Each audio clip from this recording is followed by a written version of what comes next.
Hello everybody and welcome back to the channel. So I just want to say thanks to everybody who's been tuning in and liking and sharing my content. It's really grateful. I am really appreciated and it's really helping my channel grow. It's really coming on well. So thank you very much. Well anyway, as you know, I've been doing the reviews of the 3 PS4 Batman games. So Batman Arkham Asylum, then Arkham City, and this one is Batman Arkham Knight. Now, for me personally, this is the weakest of the 3 games. The biggest problem is for me, and we'll get the problems out to begin with, the negatives out of the way at the beginning of the video. One of the big problems is it's more Joker crap. It's more Joker stuff in Batman, which just starts to annoy me after a while. Like, there's so many other villains you can use, and it's more Joker shite. Oh good, great. Like, they've gone the complete reverse side of also how Arkham Asylum was. It's now pretty much almost all open world, which is ridiculous. A lot of it's a little bit type of things.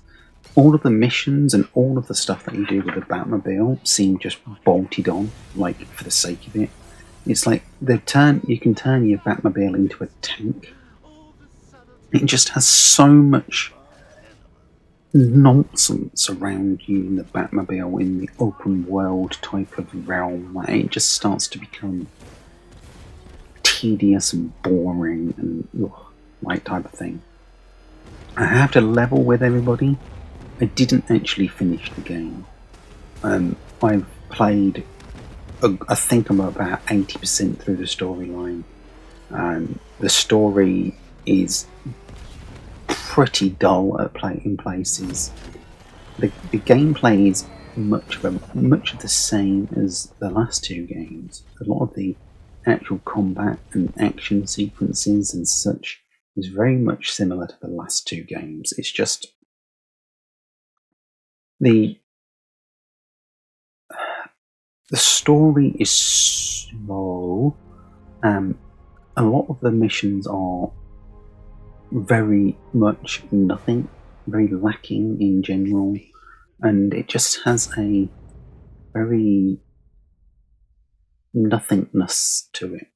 Whereas the first 2 games that I've reviewed, the stories were really good, they were compelling, they kept it going, it was great. It really made you want to play more and enjoy the game and continue on playing, right? This, they've gone too far with the open world areas, and they've gone too far with how the game plays and how the storyline progresses is just a bit like, the variation of characters that you can play as is also a little bit lacking as well. I mean, the DLC was probably better than the main game, which says a lot, because I did play some of the DLC missions. But, I mean, the main game was just a bit and I'm now struggling to even really tell you why a lot of it just felt lackluster. It was so slow to get going. It's more Joker stuff, more Joker crap, which, you know what, I get it, he's probably one of the main villains in Batman, but after we've had so much Joker stuff in other stories, and he was the main part of Arkham Asylum as well, it all just seemed a little bit, for God's sakes, more Joker crap, if that makes sense. Now, gameplay-wise, like I say, the Batmobile stuff's really annoying. It's the most awkward vehicle to control going. It feels like it's skating on ice half the time, and then when you're in tank mode, it's got, like, really bad controls as well. Like, the actual tank controls are terrible when you turn it into, like, the weapon version. It just doesn't control all that great, if that makes sense. Now, I'm not saying the game's terrible. I'm not saying that at all. I think it is a good game. I just don't think it's as good as it could have been. And when you flip it into comparison of Arkham City, not Arkham Asylum, because Arkham Asylum wasn't really that open world. When you flip this and put it in comparison to Arkham City, which was more open world, this feels a lot less enjoyable.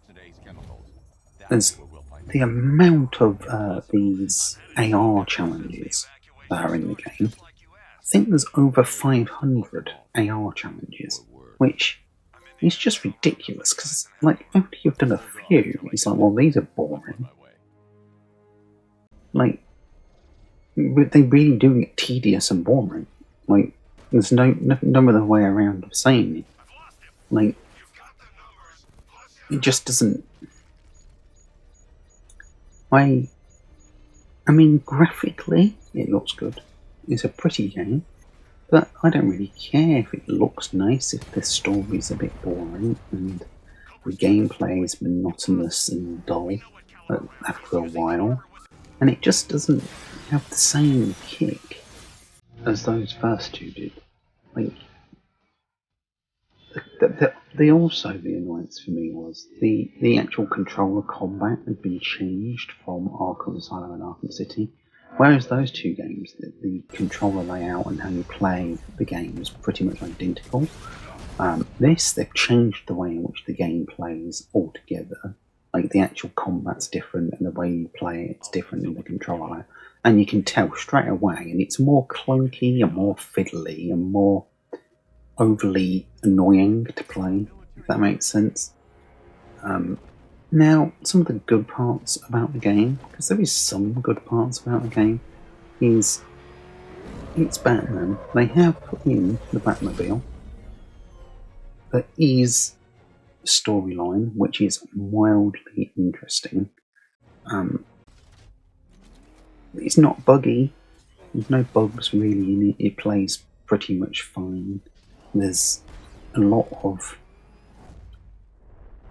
awful lot of content for money in the special collector's whatever edition version this is that had all of the DLC. Now, there is a lot of DLC.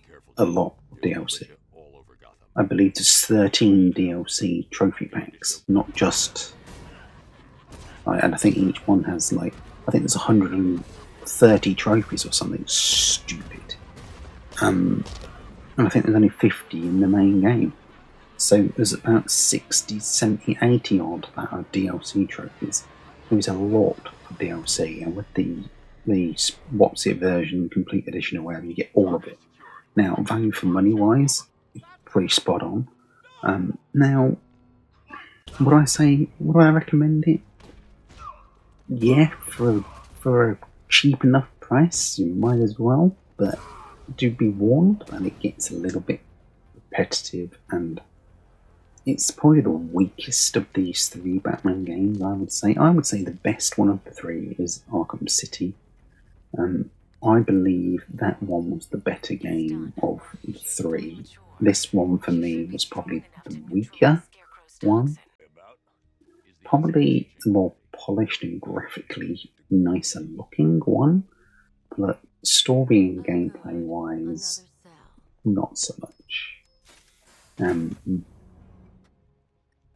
that for me makes Arkham City a lot better game of the three. I would probably go City, Arkham Asylum, then this, in my order of how much I have enjoyed the games. Like I say, it is a good game. You can pick all three with all of the DLC for like £15 like I did, which is just ridiculously cheap for the amount of longevity that you get there. It's value for money wise, it's spot on. I just think that this is probably the game that's going to be the least enjoyable, probably as it was for myself. Anyway, if you do want to know any more about the game, just drop a question down below and I'll get back to you. And thanks for joining me here on the channel. Goodbye.